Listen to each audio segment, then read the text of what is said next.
Hello, friends. How much land does a man need? Now, this is not a question that I'm asking you relating to the Revenue Act, but this is the name of a story written by Leo Tolstoy, easily one of the best authors that the world has known. This particular story talks about a man's love for the land and the consequences that come as a result. Not so much love as greed అనుకోవాలి. అంటే ఆయనకి భూమి గురించి చాలా ఒక దురాశ, ఒక లోభం అనమాట. దాని గురించి దీనిలో ఉంది. లియో టాల్స్టాయ్ అనేది రష్యన్ నావలిస్టు. ఆయన రియల్ పేరు రష్యన్లో కౌంట్ లేవ్ నికోలాయవిచ్ టాల్స్టాయ్ అని వస్తుంది. అది మీరు గుర్తుపెట్టుకోవాల్సిన అవసరం లేదు. లియో టాల్స్టాయ్ అనుకుంటే చాలు.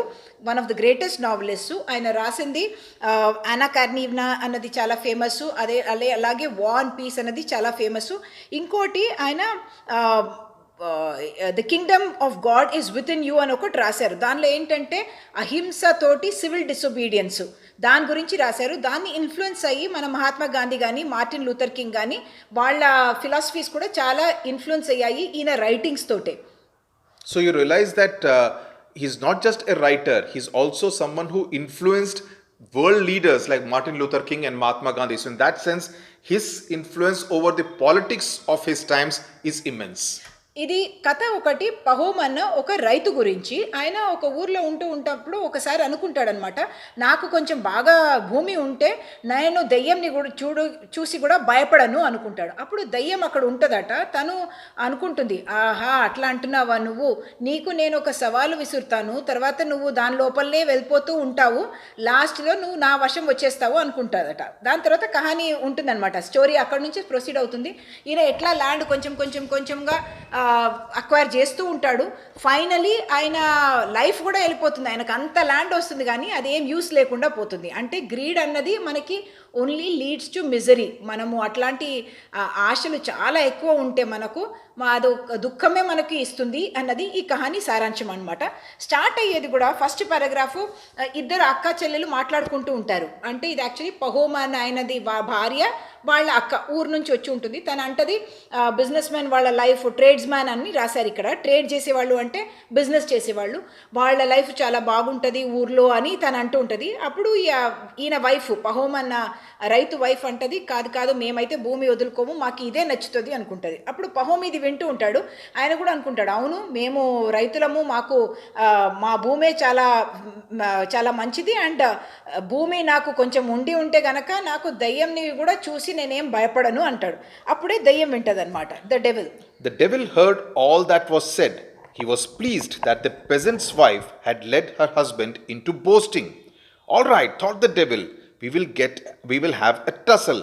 I will give you land enough, and by means of that land I will get you into my power.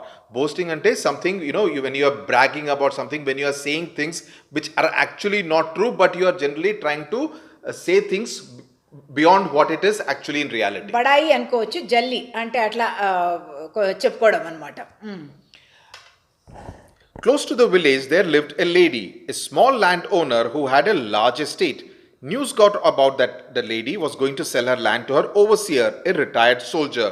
So the peasants went on behalf of their commune and asked the lady not to sell the land to the overseer, offering her a better price. The lady agreed to let them have it. Commune ante, basically a group. అంటే ఒక cooperative గ్రూప్గా వాళ్ళు అన్నీ share చేసుకుంటూ, land కానివ్వండి, అక్కడ ఉన్న belongings అన్నీ షేర్ చేసుకునే వాళ్ళని, ఒక గ్రూప్లో లివ్ చేసే వాళ్ళని కమ్యూన్ అంటారు. ఇది అంత క్రిటికల్ కాదు. ఈ పారాగ్రాఫ్ మన స్టోరీకి క్రిటికల్ కాదు. ఓన్లీ ఏం చెప్తున్నారంటే ఎట్లా పహోమ్ ఫైనలీ ఒక 40 acres ల్యాండ్ కొంటాడు అన్న విషయము ఈ పారాగ్రాఫ్లో వస్తుందన్నమాట. అందరూ కొంచెం కమ్యూన్ వాళ్ళు ల్యాండ్ తీసుకుంటారు, తర్వాత ఈయన ఫ్రెండ్ కూడా కొంటాడు, తర్వాత ఈయన ఆ ల్యాండ్ తీసేసుకుంటాడు. కానీ ఆయన ఫైనలీ ఆయనకి 40 acres ల్యాండ్ వస్తాయి. అంటే ఇప్పుడు ల్యాండ్ ఓనర్ అయిపోయాడు అనమాట. కానీ దాని తర్వాత కూడా ఆయనకు సంతృప్తి రాలేదు. ఏమైంది, ఆయన అందరితోటి పోట్లాడుకుంటూ ఉంటాడము.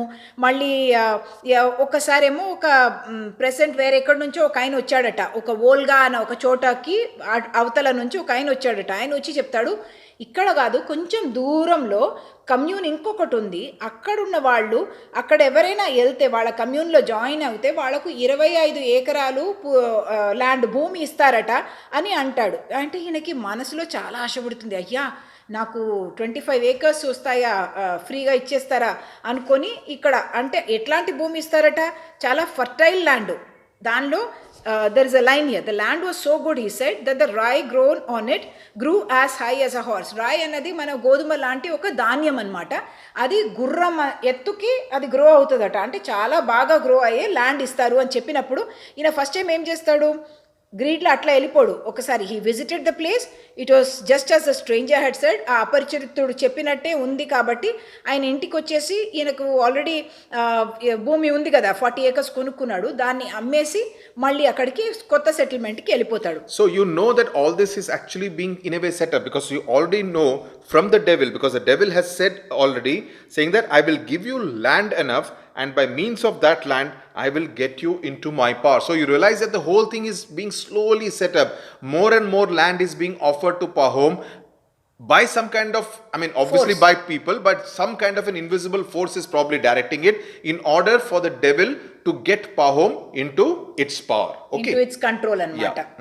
అంటే ఫస్ట్ స్ట్రేంజర్ రూపంలో వచ్చి ఉండొచ్చు అని మనం అనుకోవచ్చు. నెక్స్ట్ అక్కడ కొత్త చోట్లకి వెళ్ళిన తర్వాత ఆయనకి 125 acres వచ్చేస్తాయి. అంటే వీళ్ళ ఇంట్లో అంతమంది జనాలు ఉండొచ్చు, ఒక్కొక్కరికి 25 acres ఇస్తారన్నారు కదా, 125 acres ఈయనకు వచ్చాయట, 120 acres. మళ్ళీ దాని తర్వాత దానిలో పాస్చర్స్ అంటే మనం మేకలు అవన్నీ అక్కడ గ్రాస్ తింటాయి కదా, దాన్ని పాస్చర్స్ అంటారు. అక్కడ కూడా ఆయనకి ముందు కన్నా ఇప్పుడు 10 times better off than he had been. అంటే అన్నిసార్లు ఆయన మంచిగా బాగుపడ్డాడు అని. కానీ దాని తర్వాత కూడా ఆయనకి అయ్యో నాకు కొంచెం కూడా ల్యాండ్ ఉంటే బాగుండేదేమో, భూమి ఇంకా ఉంటే బాగుండేదేమో. So all this kind of links up to the title of the story. How much land does a man need? You know, more and more land Pahom is getting, but every time he feels he needs నాకు more కొంచెం కూడా land. కావాలి అని అనిపిస్తుందట.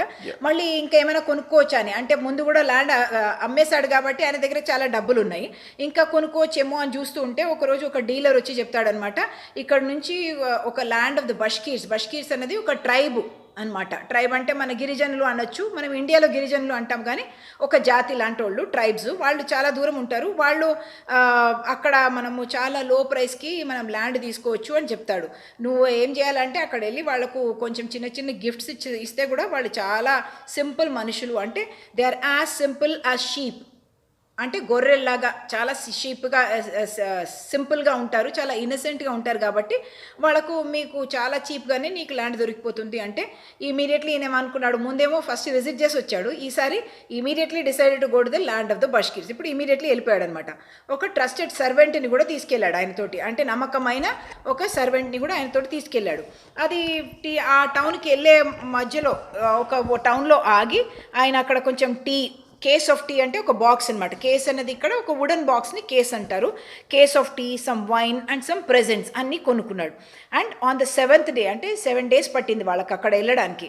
On the 7th day they came to a place where the Bashkirs had pitched their tents. Pitched అంటే టెంట్లను ఎట్లా వేస్తారు కదా, నెయిల్స్ అవి వేసి, దాన్ని పిచ్ అంటారు. Because they are essentially what we call as nomads. You know, they keep moving from one place to another. They pitch their tent, stay there for some time, then after some time they move to another place. Yeah. It was all just as the tradesman had said. The people lived on the steppes by a river in tents. They neither tilled the ground nor ate bread. All summer long they never thought of doing any work. స్టెపీస్ అన్నది ఒక gross land అనమాట. అంటే forest, అడవిలాగా ఉండదు, చెట్లు ఉండవు, దానిలో only gross ఉంటుంది. కానీ గ్రాస్ చాలా ఎత్తు వరకు గ్రో అవుతుంది, దాన్ని స్టెపీస్ అంటారు. రష్యా ఏరియాలో గ్రో అయ్యేది స్టెపీస్ అంటారు. అక్కడ వాళ్ళు ఒట్టిగా టెంట్ వేసుకొని అక్కడ ఉంటారు. వాళ్ళు ల్యాండ్ని కూడా దున్నరనమాట. టిల్డ్ అంటే దున్నడం.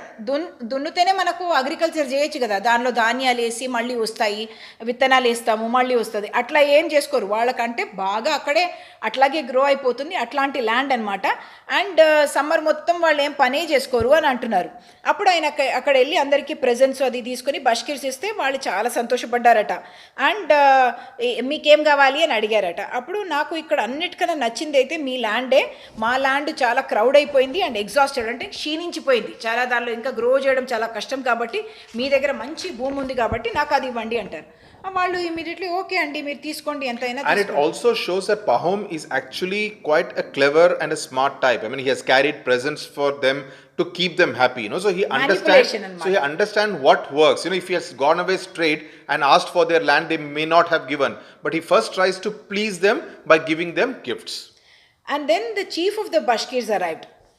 Pahom immediately fetched the best dressing gown and 5 pounds of tea and offered these to the chief. The chief accepted them. He asked Pahom to choose whatever piece of land he liked. అంటే ఏమన్నారంటే dressing gown అన్నది ఏంటి, మనం ఇంట్లో కంఫర్టబుల్గా ఉండడానికి కోసం ఇక్కడ వేసుకుంటారు, దాన్ని డ్రెస్సింగ్ గౌన్ అంటారు. అట్లాగే 5 pounds అన్నది ఒక వెయిట్, మనము కేజీస్ అంటాం కదా, అట్లా వాళ్ళకు పౌండ్స్ అని ఉంటుంది. లండన్ అటువైపు లేకపోతే ఈవెన్ ఇక్కడ రష్యాలో మనం మాట్లాడుతున్నాం కాబట్టి అక్కడ కూడా పౌండ్స్ వెయిట్ కోసం అంటారు. అండ్ టీ ఇచ్చేసి ఆయనకి చీఫ్ వాళ్ళది యాక్సెప్ట్ చేసేసి నీకు ఎక్కడైనా భూమి కావాలంటే తీసుకో పర్వాలేదు అన్నట్టు ఆయన సంతోషంగా చెప్పారనమాట. అప్పుడు ఈయన ఏమో అది రిజిస్టర్ కూడా చేయాలి నాకు అన్నట్టు, అంటే ఎక్కడ ఎగ్జాక్ట్లీ నాది ఎంత అని చెప్పాలి అన్నట్టు ఈయన on Pahom's insistence. The chief agreed to have the deed properly sealed. And what will be the price? Asked Pahom. Our price is always the same. 1000 rubles a day. Rubles is the Russian currency. Okay, ఇది చాలా important ఒక line. Our price is always the same 1000 roubles a day. అంటే భూమి మేము అదే రేట్కి ఎప్పుడు అమ్ముతాము, ఎంత అంటే 1000 రూబుల్స్ ఒక దినానికి అంటాడు. ఈయనకు అర్థం కాదు, ఒక దినానికి ఏంటి 1000 రూబుల్స్, మనం రూపాయలు అంటాం కదా అట్లా రూబుల్స్ అనమాట, అది అంటాం కదా, ఏంటి అట్లా అంటున్నారు అని ఆలోచిస్తారు. దానిలో ఒక మీనింగ్ ఉందన్నమాట. దీని తర్వాత Pahom did not understand. A day? What measure is that? How many acres would that be? Because that's a little strange, right? How do you kind of determine a rate by a day? That's not usually done. So the chief replies, we do not know how to reckon it out. We sell it by the day. As much as you can go round on your feet in a day is yours. Now this is an important line. Please underline it. You may get only this line and asked to explain what is the context, who said it, to who, what does he mean by that. So you need to understand this line, and this line is important. And so ఏమంటారంటే మేము వేరే methods use చేయము, మనము only day లెక్క పెడతాము. అంటే మీరు పొద్దున్న లేచి ఎంత దూరం వరకు నడగగలుగుతారో అంత దూరం వరకు మీకు ల్యాండ్ ఉంటుంది, ఒక రోజులో మీరు ఎంత కవర్ చేస్తారో అంత మీకే భూమి అంటాడు. ఈయనకు చాలా సంతోషం అయిపోతుంది. But there is one condition. If you don't return on the same day to the spot where you started, your money is lost. You may make as large a circuit as you please, but before the sun sets, you must return to the place you started from. All the land you cover will be yours. That is, you start from point X, start walking, make a circle, but before the sun sets in the evening, you must come to the point where you started. And this entire circle land is given for 1000 rubles a day. That is the rate. So that is a very different kind of an interesting way of measurement set by this chief of the Bashkir tribe.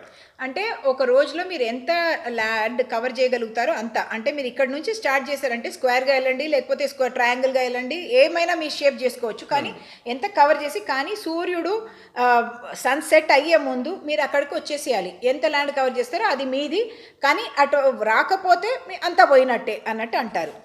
Pahom was obviously delighted because he thought he will be able to cover quite a bit of distance and come to the same spot before it was sunset.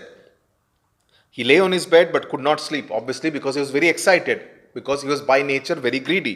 He kept thinking about the land. Later he dozed off and had a dream. He saw the Bashkir chief rolling about with laughter. But when he went near, he saw that it was no longer the chief, but the dealer who had told him about the land.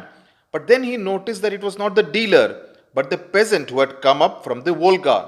Then he saw that it was not the peasant either, but the devil himself, with hoofs and horns, sitting there and chuckling. And before him lay a man, prostrate on the ground, dead. The dead man was himself.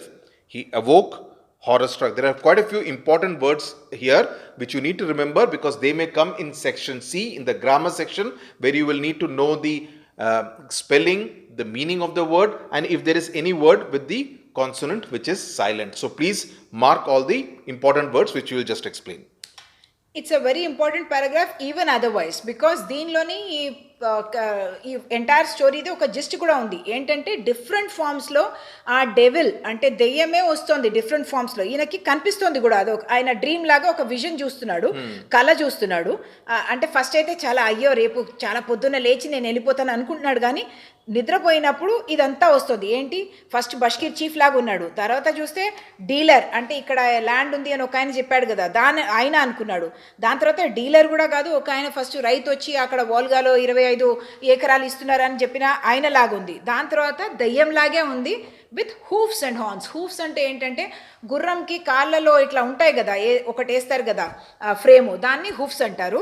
Horn అంటే కొమ్ములు కూడా ఉంటాయి కదా, దెయ్యానికి ఇట్లా కొమ్ములు ఉంటాయి, అట్లా అనుకుంటున్నాడు. అండ్ సిట్టింగ్ దేర్ అండ్ చక్లింగ్ అంటే ఒకలాగా సర్కాస్టిక్గా వ్యంగ్యంగా ఈయన చూసి నవ్వేలాగా ఉందన్నమాట. అండ్ ఆయన ముందేముంది, ఒక శవం ఉంది, ఇట్లా పడుకుని ఉంది ఒక శవము. ఆయన చూస్తే ఎవరు అంటే ఆయన ఫేసే కనిపిస్తుంది. అంటే ఈయనకు ఒక విజన్ వచ్చింది, ఇట్లా ఆయన చనిపోతున్నట్టు దెయ్యం ఆయనను చూసి నవ్వుతున్నప్పుడు. కాబట్టి సడన్గా హారర్ స్ట్రక్ అంటే చాలా భయపడి ఈయన లేస్తున్నాడు అనమాట. So chuckling is important word. Prostrate is another important word. Chuckling, for instance, there is a silent consonant which is the second C. So you need to remember that. So those are some of the words which you will need to remember from this particular paragraph. Looking round, he saw through the open door that the dawn was breaking. Dawn అంటే పొద్దున, Sunrise. Breaking అంటే it is just about to become dawn అని అర్థం. If we are to go, let us go. It's high time, said he to his servant. The Bashkis got ready and they all started. The chief came up to Pahom and stretched out his arm towards the plain. See, all this, as far as your eye can reach, is ours. You may have any part of it you like. The chief then took off his fox fur cap, placed it on the ground and said, this will be the mark. Start from here and return here again. All the land you go round shall be yours. అంటే ఇక్కడ పొద్దున బష్కీస్ కూడా వచ్చారు, వీళ్ళంతా ఒక చోటుకి వెళ్ళారు. అక్కడ చీఫ్ ఫాక్స్ ఫర్ అంటే, ఫాక్స్ అనేది నక్క, ఫర్ అనేది దానికి ఉన్న హెయిర్ ఉంటుంది కదా, దాన్ని ఫర్ అంటారు. దాంతో చేసిన ఒక క్యాప్ వేసుకున్నాడు, అది తీసి కిందకి పెట్టేసి ఇక్కడ నుంచి నువ్వు మొదలై ఇక్కడ ఒక స్టార్టింగ్ మార్కు అదే ఎండింగ్ పాయింట్గా కూడా ఉండాలి అన్నది ఆయన చెప్తారనమాట. Pahom took out his money and put it on the cap. He considered for some moments which way he had better go. It was tempting everywhere. No matter, I will go towards the rising sun. He started walking neither slowly nor quickly. After having gone 1,000 yards, he stopped, dug a hole and placed pieces of turf one on another to make it more visible. అంటే ఈయన start అవుతున్నాడు east direction, rising sun అంటే east డైరెక్షన్లో వెళ్ళి చాలా తొందరగా కాదు కానీ చాలా స్లోగా కూడా కాకుండా టక్ టక్ టక్ అని వెళ్ళిపోతాడు. అక్కడ వెళ్ళి ఒక చోట కూడా మార్కింగ్ చేసుకుంటున్నాడు అనమాట, ఎంత భూమి నాది ఉంటుంది అన్నట్టు. After a while, Pahom looked back. At a rough guess, Pahom concluded that he had walked 3 miles. It was growing warmer. I will go on for another 3 miles, thought he, and then turned to the left. He went straight on for a while, and when he looked round, the hillock was scarcely visible. I have gone far enough in this direction. It's time to turn. Around noon, Pahom sat down and ate some bread and drank some water. After sitting a little while, he went on again. At first, he walked easily. The food had strengthened him, but it had become terribly hot, and he felt sleepy. Still, he went on. He went a long way in this direction also. After a while, Pahom looked towards the hillock. The people on the hillock could scarcely be seen. So he has come quite a distance from the starting point. బష్కీర్స్ అక్కడ ఉన్న చోట హిలాక్లో జనాలు ఉన్నారని అర్థం. ఇదంతా bear land అనమాట.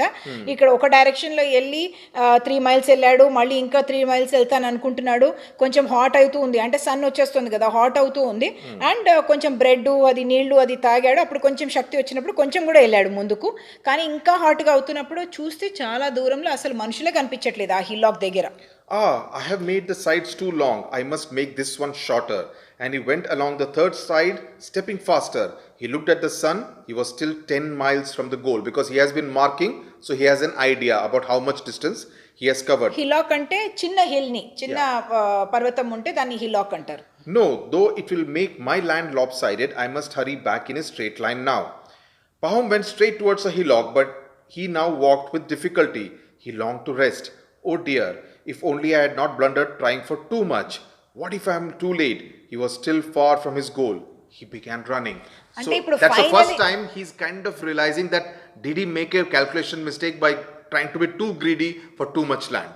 అంటే ఇప్పుడు లాస్ట్కి ఆయన థర్డ్ టైం టర్న్ అయ్యేటప్పటికి ఆయనకు తెలుసు ల్యాండ్ కరెక్ట్ షేప్లో నేను అనుకున్నట్టు రాలేదు, లాప్సైడెడ్ అంటే కరెక్ట్ షేప్ కాకుండా ఇట్లా తేడాగా వచ్చింది అని అనుకుంటున్నాడు. కానీ ఇప్పుడు టైం లేదు, నేను తొందరగా అక్కడ వెళ్ళిపోవాలి, చాలా టయర్డ్ అయిపోతున్నాను, నేను అక్కడ రీచ్ అవ్వకపోతే అన్నీ వేస్ట్ పోతుంది అన్నది ఫస్ట్ టైం ఆయనకు అనిపిస్తుంది. తప్పు చేశానేమో, కొంచెం అధికంగా నేను ఆశపడ్డానేమో, దురాశపడ్డానేమో అన్నది ఆయనకు అనిపిస్తుంది. What shall I do? I have grasped too much and ruined the whole affair. His heart was beating like a hammer and his legs were giving way. Though afraid he would die of exhaustion, he could not stop. So, he's running out of breath.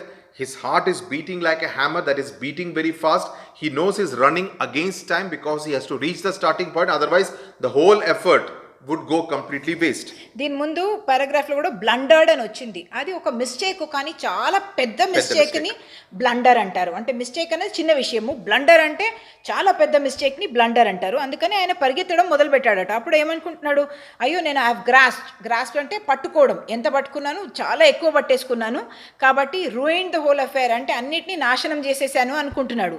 ఎందువల్ల అంటే నేను మళ్ళీ reach అవ్వకపోతే అంతా waste అయిపోతుందని. His heart was beating like a hammer. సుత్తెతోటి కొడితే ఎట్లా ఉంటుంది, డంగ్ డంగ్ డంగ్ డంగ్ అని సౌండ్ వస్తుంది కదా, అట్లా సౌండ్ వస్తుందట. And his legs were giving way అంటే పడిపోయేలాగా ఉన్నాయి అనేది. లెగ్స్ వేర్ గివింగ్ వే అంటే కాళ్ళు నడవకుండా ఇట్లా పడిపోతున్నాయి అంటే గివింగ్ వే అంటారు. Then though afraid you die of exhaustion అంటే క్షీణించి చనిపోతాడేమో అని ఆయననే అనుకుంటున్నాడట. బట్ ఆగే ప్రసక్తే లేదు, ఆయన అసలు దానికి ఆప్షనే ఇవ్వలేదు. ఇప్పుడు ఫైనలీ ఆయనకు మనుషులు కనపడం మొదలు పెడుతున్నారు. Because he's been running, Pahom could see the people on the hillock. He could see the chief sitting on the ground holding his sides. Means అంటే హోల్డింగ్ హిస్ సైడ్స్ అంటే నవ్వుతూ అన్నట్టు మనం అనుకోవచ్చు. ఇక్కడ హోల్డింగ్ హిస్ సైడ్స్ అంటే నవ్వడం అన్నమాట. And Pahom remembered his dream. There is plenty of land, but will God let me live on it? I have lost my life. I have lost my life. I shall never reach that spot. With all his remaining strength, he ran up the hillock. He reached the top and saw the cap. He uttered a cry. His legs gave way beneath him. He fell forward and reached the cap with his hands. అంటే చాలా tragic ఒక paragraph అనమాట ఇది. ఎందుకంటే ఆయన టాస్క్ని complete చేస్తున్నాడు ఇక్కడ. ఆయన ఆల్మోస్ట్ చాలా ఎగ్జాస్టెడ్గా ఉన్నాడు. ఆయన దూరం నుంచి చూసేటప్పుడే ఈ చీఫ్ చూస్తే కొంచెం నవ్వుతున్నట్టు అనిపిస్తుంది. అప్పుడు ఆయనకి ఆ డ్రీమ్ కూడా గుర్తొచ్చింది. ఏం డ్రీము, అక్కడ అందరూ ఫేస్ ఫైనలీ దయ్యం ఫేస్ లాగా అనిపించింది. అండ్ దాని ముందు ఒక శవం ఉంది, ఆయనదే శవం ఉంది. అంటే అందుకని ఈయన అనుకుంటున్నాడు, చాలా భూమి నా దగ్గర ఇప్పుడు ఉంది, కానీ దేవుడు నన్ను బ్రతకనిస్తాడా, దీన్ని అనుభవించడానికి నాకు ఒక ఛాన్స్ ఇస్తారా అని అనుకుంటున్నాడు. నా జీవితమే పోయింది అని ఆయనకి అనిపించింది. అప్పుడే I have lost my life అని మనసులో వచ్చేసింది ఆయనకి. అంటే ఎంఫసిస్ కోసం అనమాట. I have lost my life, I shall never reach that spot అని అనుకుంటున్నాడు. కానీ ఆయన స్ట్రెంగ్త్ అంతా ఒక విధంగా చూస్తే ఆయన అడ్మైర్ కూడా చేయాలి. Even though he has lot of greed అనుకోవచ్చు, కానీ ఆయనకు ఒక డిటర్మినేషన్ కూడా ఉంది టాస్క్ని కంప్లీట్ చేయాలి అన్నది. అప్పుడు రీచ్ టాప్కి వెళ్ళిపోయి ఆ క్యాప్ పెట్టాడు కదా, నక్కతోటి ఫాక్స్ ఫర్ క్యాప్, దాన్ని అక్కడ వెళ్ళి రీచ్ అయ్యేటప్పటికి పడిపోయాడు. లాస్ట్కి రీచ్ కాలేదు, అక్కడ దాకా పడిపోయాడు, కానీ చేతితోటి దాన్ని అందుకున్నాడు. What a fine fellow, exclaimed the chief. He has gained much land. అంటే ఈ చాలా అంటే ఈయనని ప్రైజ్ చేస్తున్నాడు అనమాట, ప్రశంసిస్తున్నాడు. పర్వాలేదు కదా, నువ్వు చేసేసావు, ఇంత భూమి నీకు వచ్చేసింది అని. అప్పుడు ఆయన సర్వెంట్ వస్తాడు అక్కడికి. ఈయన వచ్చి ఇట్లా పడిపోయాడు కదా, ఈయన తీయడానికి కోసం ట్రై చేస్తున్నాడు. Pahom's servant came running up and tried to raise him, but he saw that blood was flowing from his mouth. Pahom was dead. ఆయన సర్వెంట్ వచ్చి ఆయనని లేపడానికి ట్రై చేస్తే చూస్తే ఆయన పడిపోయాడు, నోటి నుంచి రక్తం వస్తుంది, ఆయన చనిపోయాడు actually. The Bashkis clicked their tongues to show their pity. Clicked అంటే ఇట్లా అంటాం కదా, అంటే సారీగా మనకి ఎవరికైనా అనిపిస్తే దానికి క్లిక్ అంటారు. అంటే ఒక సౌండ్ అట్లా వస్తుంది కదా, దాన్ని అంటారు అనమాట. The servants picked up the spade and dug a grave long enough for Pahom to lie in and buried him in. 6 feet from his head to his heels was all he needed. అంటే ఇంత భూమి సంపాదించిన తర్వాత ఆయనకు finally ఏమొచ్చింది, ఆ servant దాన్ని డిగ్ చేస్తే 6 feet ఆయన బాడీ వేయడానికి అంత స్పేసే ఆయనకు కావాలి. తీసుకెళ్ళగలుగుతాడా ఆయన, వెళ్ళి ఇంకొక లోకంకి తీసుకెళ్ళగలుగుతాడా? లేదు.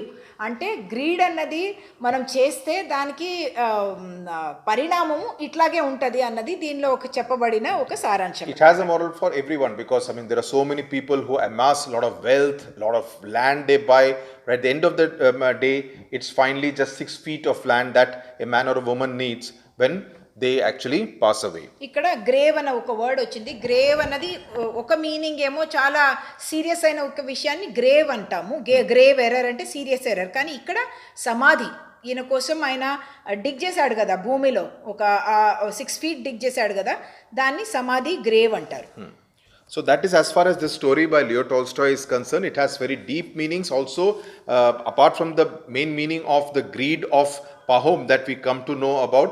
It also talks about the larger meaning about what man should do, ought to do in his life, that he should have live within his means and not really try to get more than what is really required. That's the larger meaning of a story like this. Also remember Leo Tolstoy, the kind of times that he was living in. So in that sense, he was a thinker. He was trying to influence a whole lot of people living in Russia, living around the world, who would read his books, to tell them that you need to be much more of giving rather than trying to amass a whole lot of wealth. So దీనిలో ఉన్న questions మళ్ళీ keywords already మనం చూసాము. Questions అది కూడా ఇంకొక వీడియోలో మనము దాని గురించి మాట్లాడతాము. All the questions relating to the 5 stories that are the part of the syllabus, like the medal, the antidote by R.K. Narayan, the Leo Tolstoy story, all the 5 stories, we will do it as a separate video lesson so that it can be a very focused approach on how you should write the answers in the examination paper. That we will do in a separate video lesson. అది కాక దీనిలో ఉన్న paragraphs words అన్ని మీకు section C లో కూడా grammar లో కూడా అవే రిపీట్ అవుతున్నాయి. సెక్షన్ బి లో కూడా మీకు ప్యాసేజ్ గా రావచ్చు. అందుకని మీరు మనం చదివిన మెయిన్ పోర్షన్స్ అది దాని నుంచే వచ్చే అవకాశం ఉంది. ఫస్ట్ 2-3 పారాగ్రాఫ్స్ అయితే అంత ఇంపార్టెంట్ కాదు, కానీ డెవిల్ మాట్లాడుకున్నది అనుకున్నది అవన్నీ ఇంపార్టెంట్ అనమాట. అవి చాలా ఇంపార్టెంట్గా రావచ్చు అన్న అభిప్రాయంతో దాన్ని మీరు చాలా శ్రద్ధతోటి చదవండి. Right. Thank you so much for watching. Thank you.